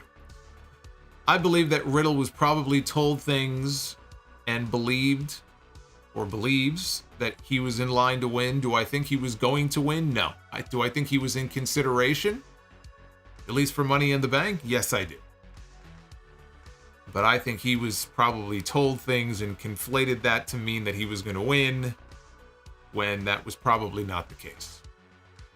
People get told a lot of things, you know. They might get told, hey, this might happen, or your name's in the running, or we think this might happen, and then plans change. I don't think he's just making it up wholesale. I think he might honestly believe that, but do I think he was in line to win? No, I don't. Not the Rumble. DEH Sire is glad they have not announced 80% of the Rumble participants. Uffman, may be tough, but your favorite lines from Bobby at the Rumble in 92. Oh, yeah, it's going to be real tough. I can't think of any, in fact. It's so tough, I can't think of any. I just used one earlier. I just used the Virgil line earlier in the stream. I love it when, in the middle of the Rumble, Flair, I think the Boss Man had nearly decapitated himself when he threw himself out of the ring. He went sailing over. He had his Vince McMahon moment from the corporate Rumble in 99 where his neck snapped under the bottom rope. Although with Vince, I really thought he was dead. Like, I thought he broke his neck. But Flair's in the ring all by himself. The Rumble's not over yet. And, Heenan's like, oh, just give him the title. Just give him the title. Monsoon's like, I'm not giving him the title. Chris AXC is a wrestling fan for 35 years. I hope Okada chooses WWE. We've seen him in AEW. I have no confidence in Tony Khan. I can't see how Triple H would screw this up. Just imagine the pop if that coin drops at WrestleMania in Philly. That's my concern, to be honest with you. One of my concerns about him going to WWE is that they would not be willing to pay for him to use his New Japan theme. That theme is iconic for him. You know, in AEW, you know that he'll be able to use it. In WWE, I'm not so sure. I mean, they might have a coin drop, but they might have to come up with new music for him. Just wouldn't feel right. BCOM see clearly, Rollins should not have been wrestling Jinder Mahal. No, he should not have been. He should not have been wrestling him. Terrence Toussaint with the $4.99. If Okada heads to WWE, should he be the one to end Gunther's reign to set him up as a big deal to the WWE crowd? I don't think that's going to happen. Is it something that I would consider? Yeah, I would consider that. But it would have to be something that comes later in the year. Like, you can't just jump into something like that right away. I do think that if he was to come to WWE, there's going to be a learning curve because the majority of their audience is not going to know who the fuck he is. They're just not. You know, I mean, the way that they presented Nakamura when he debuted in NXT and then ultimately made his way to the main roster. I remember when he debuted on SmackDown and Miz and Maurice, it might have been the night after WrestleMania in 2017. But they were in the ring, and then Nakamura debuted, and they had, oh God, what was his name? Lee. Oh my God, I forgot. The violin player. He was really good, and they played him out. He had this incredible entrance. It's all in the presentation. Even if the WWE audience does not know who Okada is, it's all about presentation, where if you present him in a major way as a big star, then over time people will see him as a big star. So all it takes is some effort on their part, and they could absolutely make Okada out to be a superstar if they want to. It's all about presentation. But it's not as if everybody in that crowd is going to know who he is. Now, if he was to debut the night after WrestleMania, you'll get a wild reaction, because you're going to have all the wrestling marks are going to descend upon Philadelphia, and they're going to be in the crowd that night, and they're going to lose their shit if they hear a coin drop and out comes Okada. They're going to know who he is. The average WWE fan needs to be educated, because they're in a bubble or they're casual, and so they don't watch any other wrestling other than WWE, and they would have no way of even knowing who Okada is. So there would be an education involved. Him against Gunther is one idea you could go with if he was the guy to dethrone Gunther. I would love it, just because I want to see Okada and Gunther. Really what I want is I want Okada and Gunther in Japan. That's what I want. So my hope was more Okada stays where he is, and then Triple H and this new year, this new way of doing things, they actually are able to work out something where they're working with New Japan, and we get Gunther going over for a show, maybe at the Dome, and wrestling Okada in Japan. Now we're not going to get that. I'd rather that than have him come here and work against Gunther. But yeah, I mean, I'd love to see that match at some point. I mean, if he comes to WWE, you got to do it. You got to do Okada and Gunther. Daniel Malcolm says Pete Dunne. A lot of people very excited that Pete Dunne got his name back. And now, after this dies down, okay, the guy got his name back. Okay, now we wake up tomorrow morning, it's a brand new day. It's all about the booking. What does Triple H do with him? How is he used? That becomes the most important question. Jamie Dorsch with the $10 super chat. Whatever happened to your Bret Hart timeline review? Yeah, there might have been an issue with the editing or something. I don't know. I think it was taken down a while ago. It was up for a long time though. I mean, I'd probably put that up 10 years ago at this point. But yeah, it's not up anymore. Addis with the $4.99. Hey, Bobby's World, thank you for the membership. Addis says, hey, Solo, do you think eventually Ludwig Kaiser will be the one to dethrone Gunther, leading Gunther to turn? I don't want to see Gunther turn anytime soon. I want him to stay exactly the way he is. I want him as a heel. I think he works better as a heel, as like that final boss that has to be conquered. You can't turn him babyface before you give us Gunther and Sami Zayn. There's a great story there to be told. And frankly, if Sami Zayn is going to win the World Heavyweight title at some point, who knows, maybe WrestleMania next year, I'd love for it to come at the hands of Gunther. Sami Zayn's going to win that world title one day. I would like to see it come against Gunther. Ludwig being the one, I mean, they could do it. I don't see it. They could do it. I mean, they're trying to make him more of a serious threat in recent weeks, which is nice to see. Ludwig, that is. But I just think there are better people for that spot. Rob G, have you watched the Paranormal Activity movies? I saw the original. I did not see any of the sequels. And yeah, I liked the first one. I didn't like it enough to obviously run out and watch the other ones, but I liked the first one. Ronan Mike Clips. Triple H says, let's put Okada with Shinsuke and call them the Orient Express. See, now if this were WWE even 10 years ago, that's exactly what they would have done. That's what WWE would have done. They would have sent them out there. They would have put lampshades on their head. That's exactly the sort of thing they would have done. Look, they had the Mexicals riding to the ring on lawnmowers. In today's WWE, that's not going to happen. Although maybe we should start asking the question, which color Asian mist are they going to give Okada when he comes in? Now, years ago, they would have absolutely done something like that. And his theme music would have been the, what was it, the harp? Whatever that instrument is. Yes, the music. You know what I'm talking about. You know exactly the kind of music I'm talking about. Whatever that instrument is, that's exactly what his music would have been. The Real C asked, with how much Gable has cooled off since his last match with Gunther, I don't see him ending his reign. Yeah, it's not looking too good. I was hopeful, but unfortunately, it's not looking good. I don't know what they're doing with Gable. I really don't. I really don't understand it. Yeah, you forgot about the Mexicals, huh? I haven't.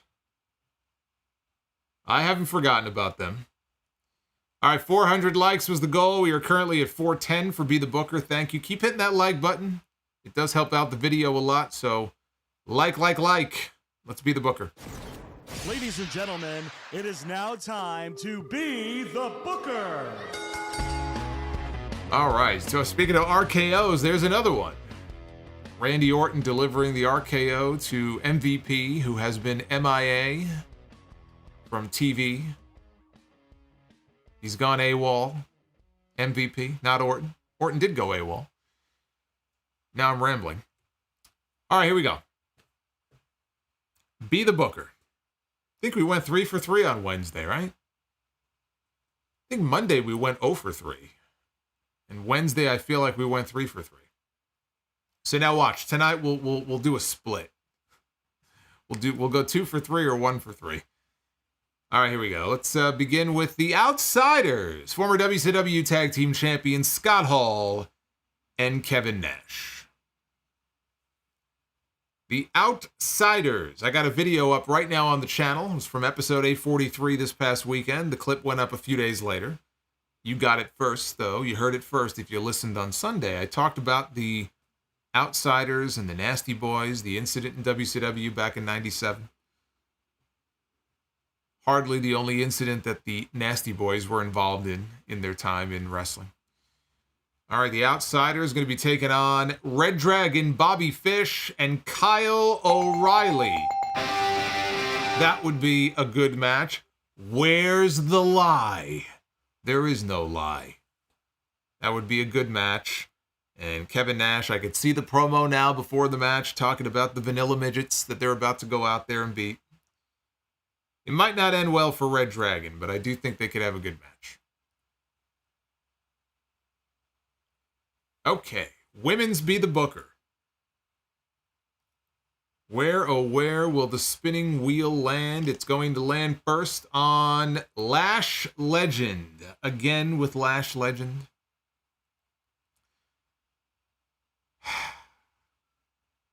Part of the metaphor on NXT. Lash Legend. One-on-one with Toni Storm. Oh, I hate doing this. I love Toni Storm. And there might come a day where Lash Legend comes along enough where she can get in the ring with a Toni Storm and Toni Storm can carry her to a fucking tremendous match. But I still don't think she's there yet. She may get there. She ain't there yet. Pains me to give the buzzer to a Toni Storm match, but I must. What did I say? I said we're going to get a split. I knew it. I knew it was going to happen. All right, we begin here on the men's side with Powerhouse. Powerhouse Hobbs. Looks like he just stepped on a Lego. It's the face I would make. All right, Powerhouse Hobbs finds himself in the main event. Take that, Tony Khan. Hey, maybe we'll land on Ricky Starks. What do you think? Powerhouse Hobbs going to go one-on-one with Andrade El Idolo. I don't know about a main event. I could see it as a main event, potentially. I mean, that'd be a hell of a match, though. Andrade and Powerhouse Hobbs. There you go. That's how we're closing things out here, would be the booker. 2 out of 3. We got the split, but it was in the right direction. 2 out of 3 is not a bad score at all. The Winston Slip, thank you for the $2, says, opinion on Cabin in the Woods or The Faculty. I never saw The Faculty. Cabin in the Woods. Was Cabin in the Woods the one that had Ryder Strong from Boy Meets World? If that's the one that I'm thinking of. I liked it. Haven't seen it in forever. I think I only saw it the one time. But if that's the movie I'm thinking about, I enjoyed it. Main event for Collision. See, I didn't tell you what it would be a main event for. I just said it could be a main event. It could be a main event for Collision. It could be a main event for Rampage. I wouldn't mind that being a main event in Hog one day. The commissioner can make that happen. I'd make that match happen.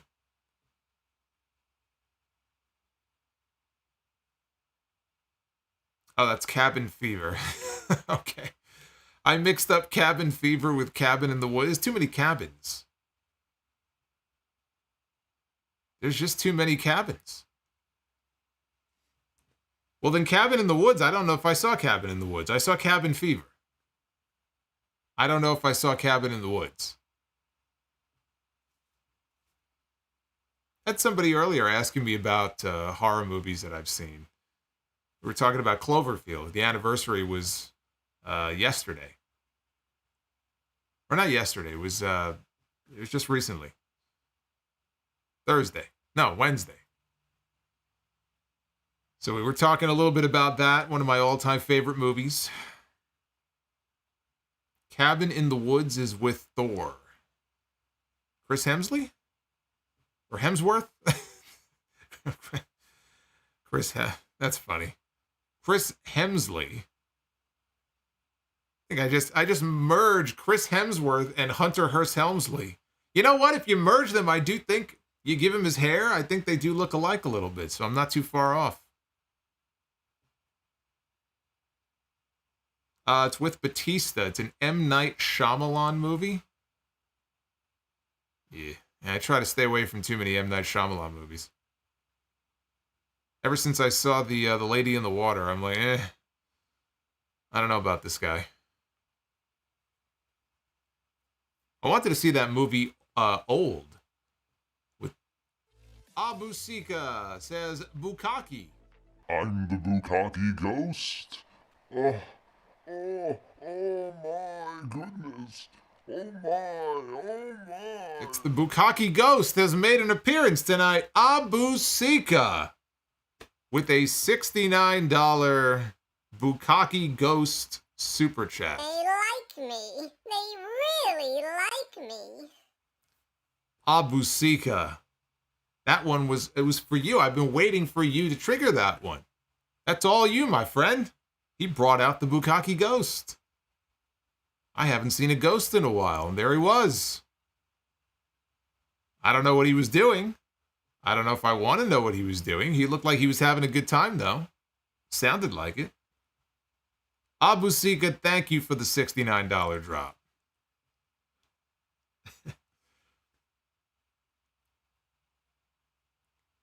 You know, the Bukkake Ghost sounds like an M. Night Shyamalan movie. I told you there's a reason why I don't watch. Oh, man. I don't want to give the guy any ideas. The Visit. Yeah, I heard about The Visit. That actually looked kind of interesting, where the kids go over to Grandma and Grandpa's house and there's something wrong with Grandma. I saw the trailer. I did not see the movie, though. Is it worth seeing? Oh, no, no, no. Okay, wait a minute. Hold on a second. Batista. Yes, yes, yes. I did see that movie. Yes. No, wait. Okay, now you're confusing me. You're going on about Cabin in the Woods. Knock at the Cabin I saw. That was an M. Night Shyamalan movie, wasn't it?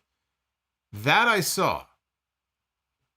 And the movie itself, honestly, I wasn't really a huge fan of the movie itself. Batista, though, in that movie, he was awesome. I thought Batista was the star of that movie. So, yes, that movie I saw. And I thought Batista was great. Batista was the only real great part of that movie.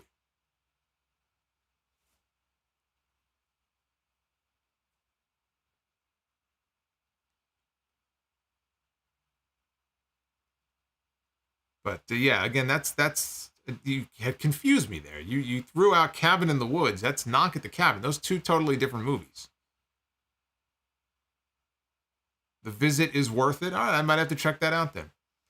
I was actually I had a different movie on my watch list for this weekend, which I never saw, called The China Syndrome, which came out back in the late 70s. There's actually a movie. It's not really a horror movie, but it's kind of like a sci-fi thriller. It came out in 1971 called The Andromeda Strain. And I saw that movie many years ago, and I really liked it. And so if I had to recommend kind of like an older movie that maybe a lot of you have never heard of, go check that out. It's called The Andromeda Strain. But yeah, I have the China Syndrome on my list. I never saw that. It's got Jack Lemmon and I don't remember offhand who else is in it. It's got some character actors in there, but yeah, I gotta find time to check that out.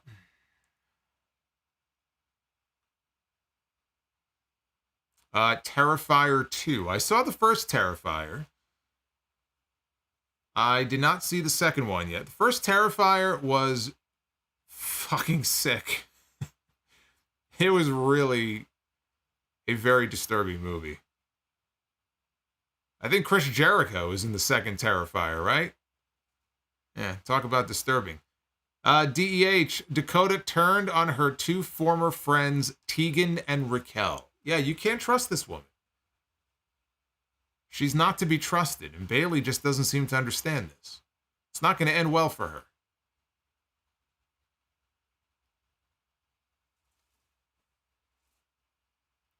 Yeah, Get Out, I saw.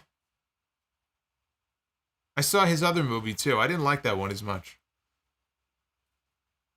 Jordan Peele. But Get Out was a really good movie. Yeah, Jericho's in the second Terrifier. I didn't see that one.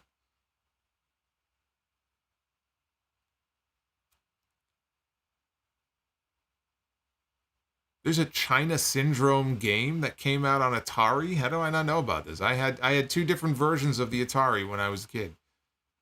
I used to play Pitfall and Jungle Hunt. I don't remember the China Syndrome.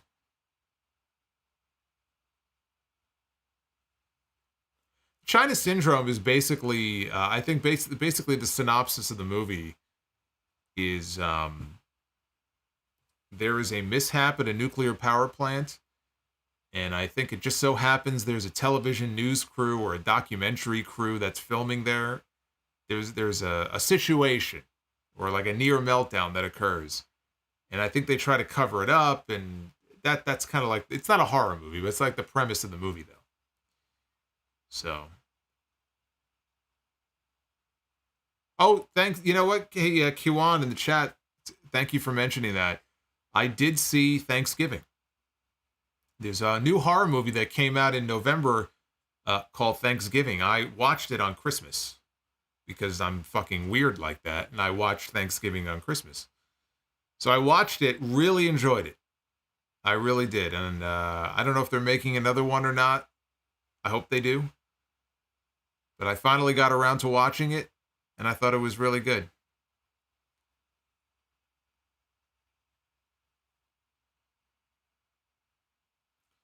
In the game, you have to prevent the meltdown, but when it happens, it's terrifying, even on Atari. Even with those graphics. Most things, I go back You go on YouTube and type in some of these old games. You could watch like video playthroughs. And to go back and watch some of these games, it's more funny than anything else. It's like, this is what I spent hours trying to beat.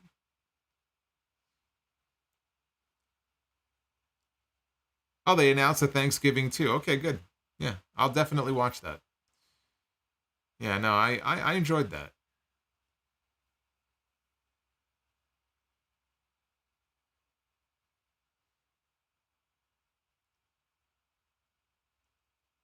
Yeah, I had two different Atari systems. I don't remember. I don't remember the numbers. I think it was like the 5800 and 2600. I don't remember what the numbers were.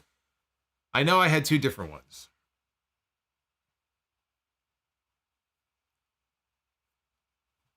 I am not old. I am not old. I am wise. There's a difference. There is a difference between the two.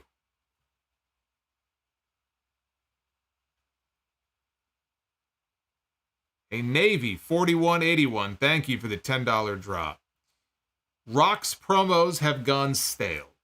Here's an idea. Rock screws Cody at Mania and returns on Raw. I have one pair of skinny jeans, and I'm going to wear them every week just to piss you off.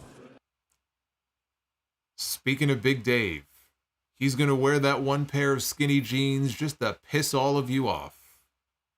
Hey, Daniel Malcolm, thank you for the $35 Batista skinny jeans super chat. Haven't seen this Batista movie that you were talking about, but I hope he had his skinny jeans. I don't remember what he was wearing in the movie. I just know he was really good. Navy, though. Back to Navy here. Navy says, Rock's promos have gone stale. Here's an idea. Rock screws Cody at Mania and returns on Raw after Mania as Hollywood Rock and then pulls out a guitar. The song ends with Rock pulling out a rubber chicken. And then you wake up from the dream because Hollywood Rock is not coming back. I wish he would. I wish Hollywood Rock would. Now, I wouldn't do any of what you just described, but if we can get Hollywood Rock back at some point, I would enjoy that. But no, I would not do that.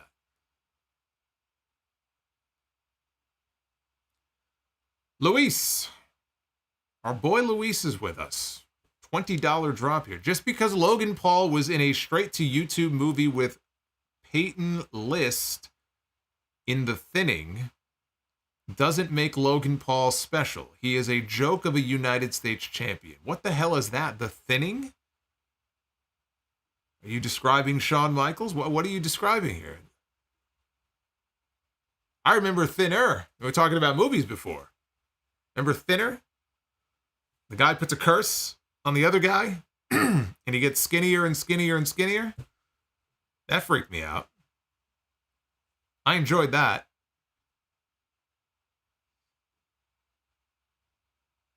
Retro KOH has a super chat coming in. All of this Batista talk. My first ever SoundOff episode was number 103. You called him Big Gay Dave Batista. Well, I mean, look, that's how a lot of people were describing him when he walked out at the time. That was the joke. That was the nickname that people gave him. He was out there, no shirt, leather vest. He was wearing a couple of other things. I don't remember what they were. All I remember is he came out there. He was cutting a promo on John Cena, talking about him kissing fat people and smacking babies or something. I don't know. Hollywood Dave was great. Man, it's the pairing that we never got. Hollywood Batista and Hollywood Rock.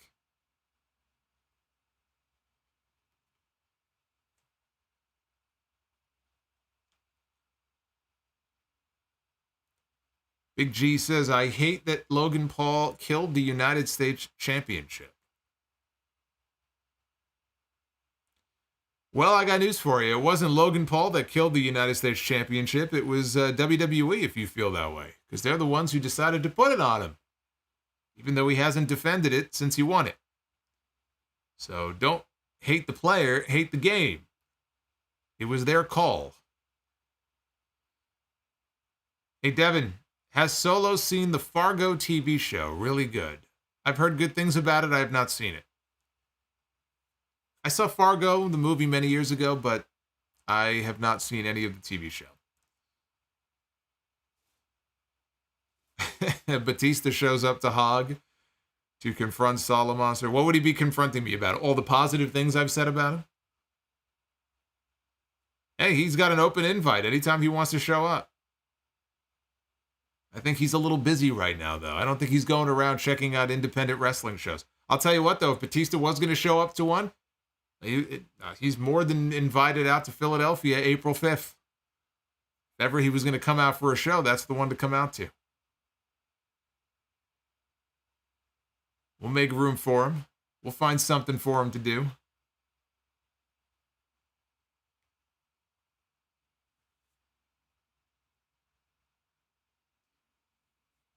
Quite literally, hate the game.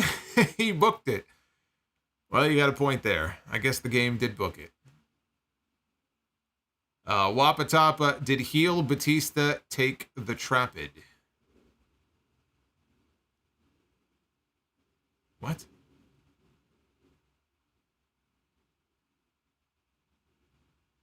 Do I play horror games? I don't play games. D.H. Sires. If you watch SoundOff Gamer, you know why. D.H. Sires, I know Nexus, he says, got fucked by the booking, but when you look back at it, outside of Wade Barrett, no one really had potential to be anything huge. Well, I mean, Daniel Bryan was part of the Nexus. Are you insinuating that Daniel Bryan was not supposed to go on to be a much bigger star than he was? I mean, you had David Otunga, you had Michael Tarver, you had Heath Slater, you had Justin Gabriel, Barrett. Who am I missing? Oh, Ryback. Oh, my God. Yeah. You know what? You may have a point there. But Barrett was always the one who was being positioned as the guy anyway. It's not an excuse for the booking, though. You at least try. You sign these people. You have them under contract, right? It's not an excuse to just bury them the way that they did. Yeah, I forgot about that. Nexus gave us Ryback, who is still going on social media and crying. The guy hasn't wrestled a fucking match in like 10 years. And yet I still see these stories that pop up about Ryback as if I'm supposed to care. I don't even know why people are still talking about it. I mean, he's not wrestling. He's not active. I don't understand it.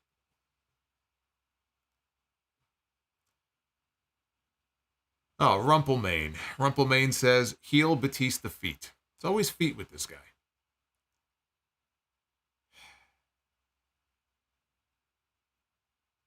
Yeah, good old Skip Sheffield over there, right? Didn't he retire? He's been retired.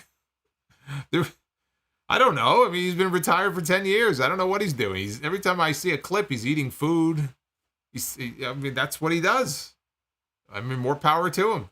I guess he's got to fill up on his calories for the day, but I guess he has some kind of a supplement brand, right? Is he promoting supplements? Is that what he's doing these days? He's eating. Triple H says he's eating. Yes, he is eating.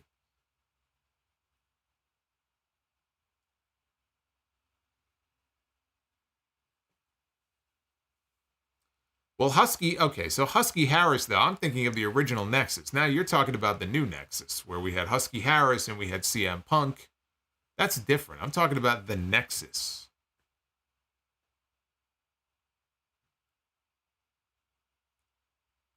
Retro KOH, what if Ryback came to the NWA with a mukbanger gimmick?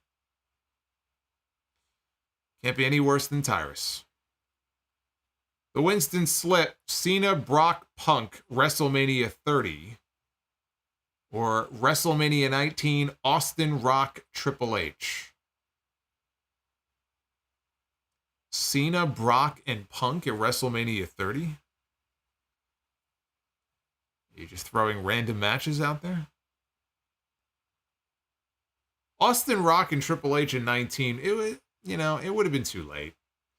Austin, that was Austin's last match for 19 years.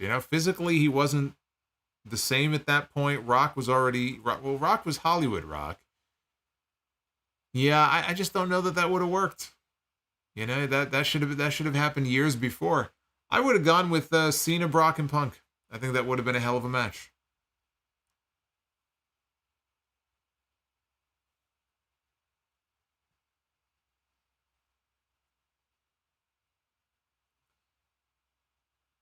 Most famous person to block me? Oh, I don't know. There's so many different people. There's more famous people who follow me than have blocked me, though, so that's good. I must be doing something right.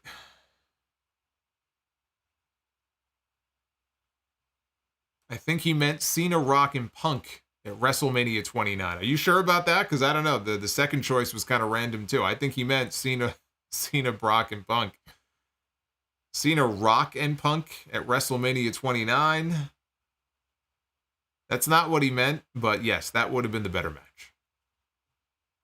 That is the match that they should have done.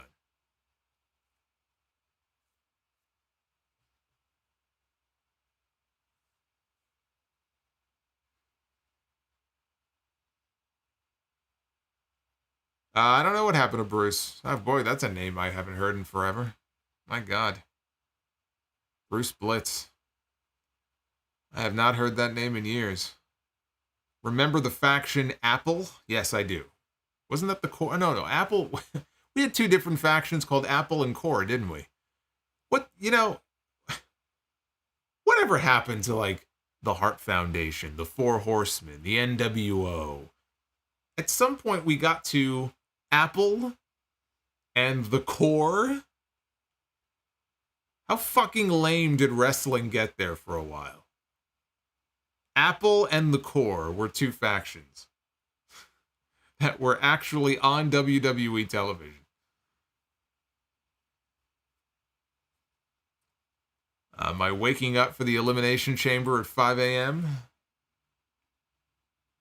I may have to. I don't know. It depends on when I want to go live. If I go live right after the show or if I hold off and do it later in the day. I haven't decided yet.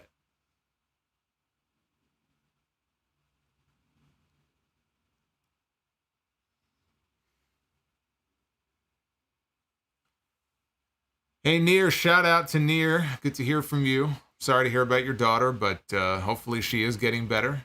Hopefully it's nothing too serious. So thank you for the update. Keeping me posted on what's going on. Let me know how everything turns out. Who the hell was Apple? Yeah, Apple. Wasn't Apple Santino and Bo Dallas maybe? I don't remember all the members. I know it had something to do with Santino. Santino Marella was in Apple. Santino and Steve Jobs. The Apple was only for about a day. Daniel Bryan, Santino, Mark Henry, and some... I have no memory of fucking Mark Henry and Daniel Bryan being part of that faction. I must have blocked that from my brain. I know it existed, but I don't have any memory of anybody beyond Santino. I couldn't tell you who was a part of it. Santino, Evan Bourne, Mark Henry, and Daniel Bryan. What a bizarre grouping of people.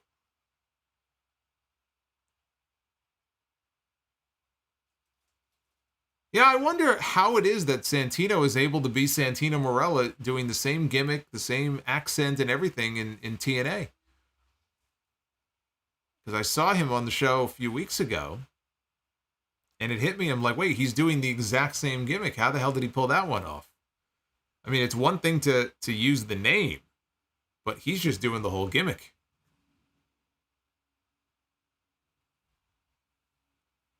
By the way, I did watch TNA Impact on Thursday night, and you're probably gonna be getting. I don't know how detailed it'll be, but I'm gonna give you my thoughts. I think this might be my first Impact review on the podcast in about 10 years. So that'll be something else for you to look forward to on Sunday. It's been a long time since I've done one of those.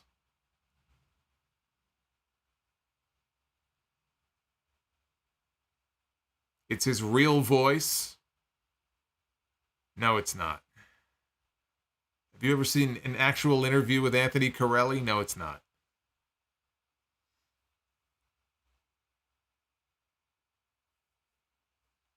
Yeah, I mean, sometimes they do let their trademarks lapse. It could be something like that, where they let the trademark expire. That's possible.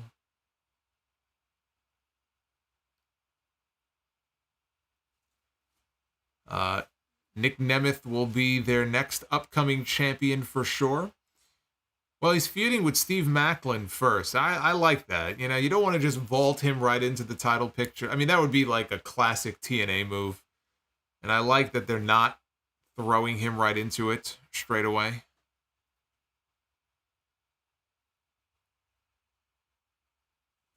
That's right. Tuxedo says, get that sweet TNA shill money to go with the WWE and AEW shill money. That's right. Although the TNA shill money is not quite as good, but I guess that's another pail of water I'm going to have to start carrying with me. I only got 2 hands. I'm not sure how I'm supposed to do this. I'll have one pail in one hand, the other pail in the other, and I guess I'll have to use something else to carry the other pail.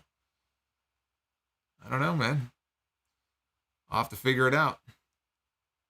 Okay, so apparently Apple was their little group to go against the Core. A joke on the Apple... Yes, I figured that. It's so lame. Oh, so lame. So very, very lame.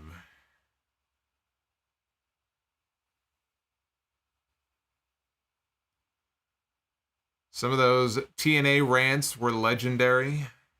Yeah, we covered TNA quite a bit during those years, and there was some good stuff, and there was a lot of stuff to rant about. There are some classic rants in there from the early years of the SoundOff. From the Dixie era. The Dixie era and the post-Dixie era. Amazing.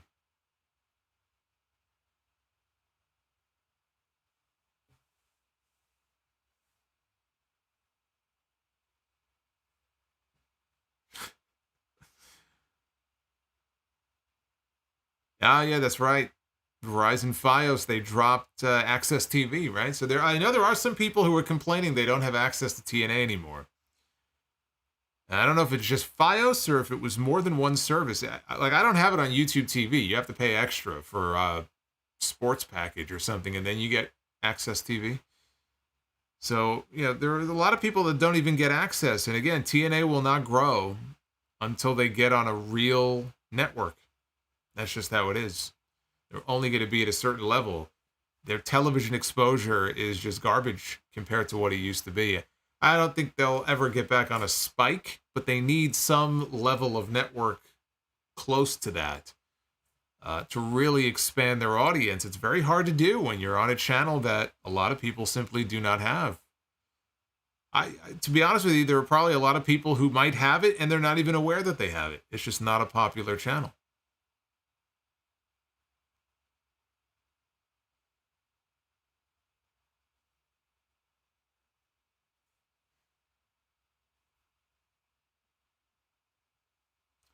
Yeah, the Elix Skipper cage walk that's like one of the all-time classic TNA moments.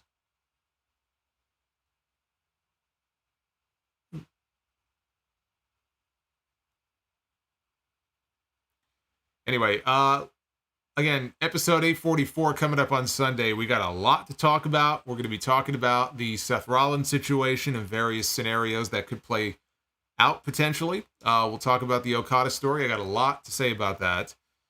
We'll talk TNA as well, including that incredible match between Will Ospreay and Josh Alexander. If you did not see it, or you do not have Access TV, go on the TNA YouTube channel. They put the entire match up for free. You can go check that out when you're done here. So we'll talk about all that. I got some more Dark Side of the Ring Season 5 news, NWA news. We'll talk about Samoa Joe and Hook, the draw. that they were on Wednesday night.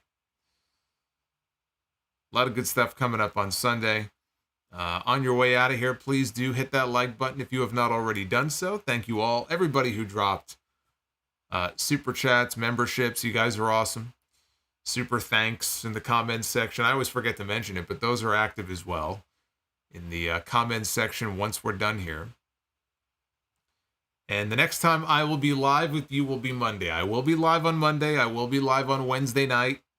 Again, I'm heading to St. Pete for the Royal Rumble. Probably no SmackDown review next Friday, but I'll keep you posted if I do a prediction stream and when the Rumble stream will be, since I will be at the Rumble. My goal is to still go live that night. It might be super late. I'm just warning you guys right now. It could, it all depends on how quickly we get out of the stadium. And that will tell the tale about whether or not I go live that night or the next day. But again, follow me on social media. I'll keep you guys posted on everything you need to know. So until then, until Sunday, be well, stay safe. Thank you for all the love. And I will see you back here very soon for more Sound Off right here on YouTube. Until then, take care, guys.